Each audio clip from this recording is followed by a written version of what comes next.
मुंबईमध्ये नालेसफाईचा घोटाळा समोर येतोय। मुंबईमध्ये पुन्हा एकदा महापालिकेच्या कामांवर प्रश्नचिन्ह निर्माण करणारी धक्कादायक बातमी समोर येते आहे।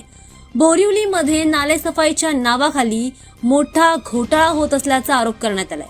माहितीनुसार काही कंत्राटदार आणि पालिका अधिकाऱ्यांच्या संगनमतातून रात्रीच्या वेळी नाल्यांमध्ये दगड, माती, कचरा टाकून सकाळी तोच कचरा साफ करण्याचं एक नाटक केलं जातंय। दरम्यान सकाळी तोच कचरा नालेसफाईतून काढलेला गाळ म्हणून दाखवत बनावट बिलं काढली जात असल्याचा गंभीर आरोप करण्यात आलाय।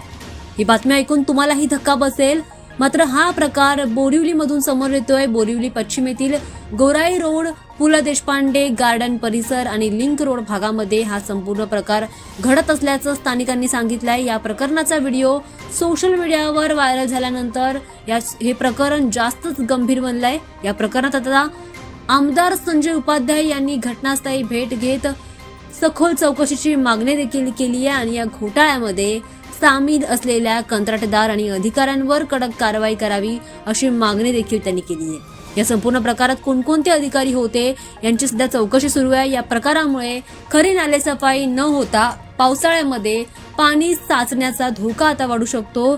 दरम्यान पावसाची तयारी आता सुरू करायला पाहिजे, तर त्याच ठिकाणी उलट खोटी नालेसफाई होते। नालेसफाईचा घोटाळा आता समोर येतोय, त्यामुळे आता पावसाळ्यामध्ये कशा पद्धतीने नाले साफ होतील असा प्रश्न आता नागरिकांना पडलाय। दरम्यान या प्रकरणाची दखल घेत महापालिकेकडून चौकशी सुरू करण्यात आली आहे आणि ही माहिती आता समोर येते आहे। मुंबईतील पायाभूत सुविधांमधील पारदर्शकतेवर पुन्हा एकदा प्रश्न उपस्थित करणारी ही घटना सध्या चर्चेचा विषय ठरली आहे।